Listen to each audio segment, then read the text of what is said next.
1 दिसंबर 2014 को जब जस्टिस लोया का शव उनके पैतृक गांव लातूर पहुंचा तो परिवार के संदेह यकीन में बदल गए। अनुराधा बियानी ने अपनी डायरी में दर्ज किया कि भाई के कॉलर पर खून के धब्बे थे, बेल्ट उल्टी बंधी थी और पैंट का हुक टूटा हुआ था। पिता और दूसरी बहन सरिता मांधने ने भी सिर पर चोट के निशान और कपड़ों पर खून देखने की बात कही। सवाल यह था कि अगर मौत हार्ट अटैक से हुई तो खून कहां से आया। और सबसे ज्यादा चौंकाने वाली बात यह थी कि जिस शादी में जस्टिस लोया अपने साथी जजों के आग्रह पर गए थे, उनकी मौत के बाद कोई भी उनके शव के साथ नहीं आया। शव को एक एम्बुलेंस में अकेले ड्राइवर के भरोसे भेज दिया गया। फोन से मैसेज और कॉल रिकॉर्ड्स डिलीट कर दिए गए। यह सब एक सामान्य मौत की ओर इशारा नहीं कर रहा था। जस्टिस लोया की मौत के तुरंत बाद जस्टिस एमबी गोस्वामी को इस केस की जिम्मेदारी सौंपी गई। यहां न्याय की गति ने बुलेट ट्रेन को भी पीछे छोड़ दिया। जिस केस की चार्जशीट 10,000 पन्नों से ज्यादा की थी, जो मामला सालों से लंबित था, उसे एक नए जज ने मात्र 3 दिनों की सुनवाई में निपटा दिया।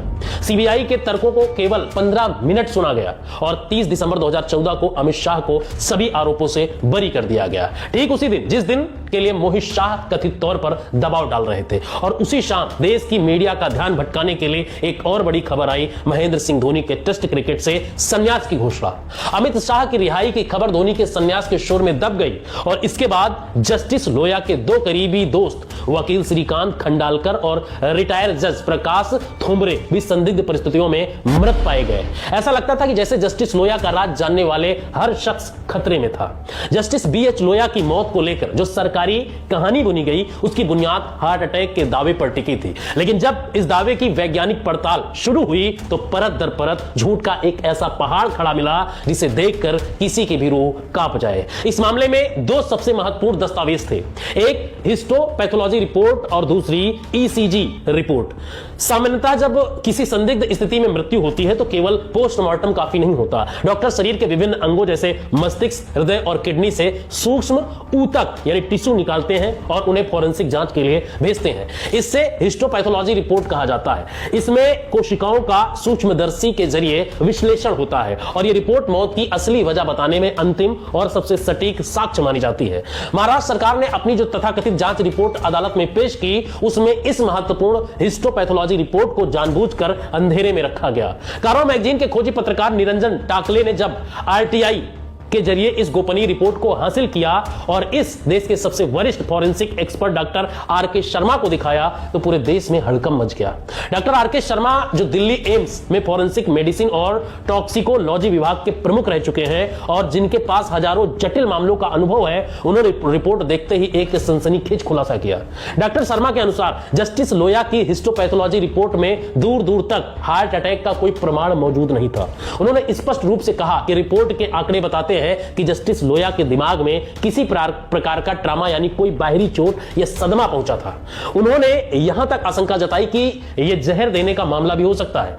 डॉक्टर शर्मा ने वैज्ञानिक तर्कों के साथ बताया कि रिपोर्ट में मायोकार्डियल इंफार्क्शन यानी हार्ट अटैक का चिकित्सीय नाम होता है, ये का कोई साक्ष्य ही नहीं है। उन्होंने एक और बड़ी तकनीकी खामी पकड़ी। उन्होंने कहा कि पोस्टमार्टम रिपोर्ट के अनुसार जस्टिस लोया की धमनियों में वो विशेष स्थिति मौजूद थी जहां हार्ट अटैक होना लगभग नामुमकिन है। यह विशेषज्ञ राय सीधे तौर पर महाराष्ट्र सरकार के उस दावे को खारिज कर रही थी जो इसे एक प्राकृतिक मौत साबित करने पर तुला हुआ था। जब वकील प्रशांत भूषण ने इस रिपोर्ट को सुप्रीम कोर्ट के सामने रखा तो न्यायपालिका और सरकार के बीच एक अभूतपूर्व तनाव पैदा हो गया। यह रिपोर्ट साबित कर रही थी कि जिसे देश एक प्राकृतिक मौत मान रहा था, वो दरअसल एक सोची समझी साजिश का हिस्सा हो सकती थी। साजिश का दूसरा अध्याय ECG की रिपोर्ट से जुड़ा हुआ। मेडिकल साइंस कहता है कि अगर किसी व्यक्ति को सीने में जलन, सांस लेने में तकलीफ या बेचैनी महसूस होती है तो सबसे पहले उसका ECG टेस्ट किया जाता है ताकि दिल की धड़कनों की स्थिति का पता चल सके। जस्टिस लोया के मामले में सरकार का तर्क था कि उन्हें नागपुर के दांडे अस्पताल ले जाया गया था जहां उनका पहला ECG हुआ। लेकिन कार्वा मैगजीन की जांच में यह बात सामने आई कि उस रात अस्पताल में कोई ECG हुआ ही नहीं था। जैसे ही यह खबर फैली कि ECG का दावा फर्जी है, सरकार और उसके तंत्र में खलबली मच गई। इसके तुरंत बाद एक बेहद संदिग्ध घटनाक्रम के तहत कई मुख्यधारा के अखबारों और टीवी चैनलों पर एक ईसीजी रिपोर्ट प्लांट कर दी गई। यह कोशिश कारवा मैगजीन की रिपोर्ट को झूठा साबित करने के लिए थी। हैरानी की बात यह थी कि जब महाराष्ट्र सरकार ने सुप्रीम कोर्ट में अपनी अंतिम जांच रिपोर्ट दी तो इस ईसीजी रिपोर्ट को उसमें शामिल नहीं किया गया। प्रशांत भूषण ने अदालत में सवाल उठाया कि अगर यह ईसीजी रिपोर्ट असली है तो इसे सरकार ने आधिकारिक रिकॉर्ड में क्यों नहीं रखा। उन्होंने इस रिपोर्ट को देश के जाने माने कार्डियोलॉजिस्ट डॉक्टर उपेंद्र कौल को दिखाया। डॉक्टर कौल की राय ने सरकार के ताबूत में आखिरी कील ठोक दी। उन्होंने कहा कि इस ईसीजी ग्राफ में हार्ट अटैक का एक भी लक्षण नहीं दिख रहा है।